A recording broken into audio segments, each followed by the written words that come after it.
5 કલાક માટે આપણે પલાળી દીધી છે। તો આપણે મિક્સરના ખાનામાં એડ કરીશું। આપણે પાણીને નિતારી લેવાનું છે। આપણે દાળ એકદમ સરસ પલળી ગઈ છે। આપણે આમ દબાવીએ તો દાણો એકદમ ઓછો થઈ જાય છે। તો આપણી દાળ પલળી ગઈ છે। તો આપણે આને બેટર બનાવવાનું છે। તો બેટર બનાવવા માટે આપણે મિક્સરના જારની મદદ લઈશું। આપણે દાળ વડા બનાવવાના છે। તો આપણે હવે મિક્સરમાં દળી લઈશું। આપણે બેટરને ફેટશું ને એટલે એની અંદર હવા ભરાવશે। ફેટશું એટલે આપણે ડબલ થશે। ફૂલીને ડબલ થઈ જાય ને ત્યાં સુધી આપણે હલાવવાનું છે। આપણું દહીં એકદમ સરસ અને આવું ઘાટું જ દહીં રાખવાનું છે, આસું નથી રાખવાનું। તો આપણે આને સરસ આપણું દહીં ફેટાઈ ગયું છે। હવે આપણે તેલ મૂકીશું। આપણે આને સાઈડમાં રાખી દઈશું। આપણે તેલ મૂકી દીધું છે।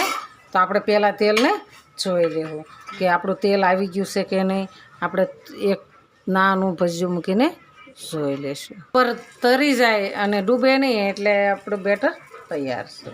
અને આપણું તેલ સરસ આવી ગયું જો કેવું એકદમ સરસ ફૂલીને તૈયાર થઈ ગયું છે। આપણે ગેસને ધીમો કરી નાખીશું। આપણે સીધા તળી અને આપણે પાણી બનાવ્યું છે હિંગ ને મીઠાવાળું, તો એની અંદર એડ કરી દઈશું।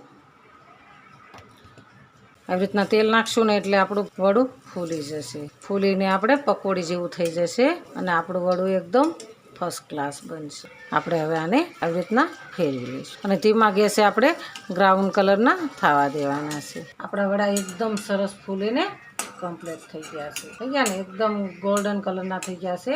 થોડી વાર રહેવા દઈશું। પાણીમાં નાખીશું। આપણે મીઠું દહીં બનાવ્યું છે તો આપણે એની ઉપર મીઠું દહીં નાખીશું। આપણે આવી રીતના આપણે એના ઉપર આંબલીની ચટણી બનાવી છે તો આપણે આંબલીની ચટણી એડ કરીશું। આપણે એના પર શેકેલું જીરું એડ કરીશું। આપણા એકદમ મસ્ત દહીં વડા સરસ તૈયાર છે।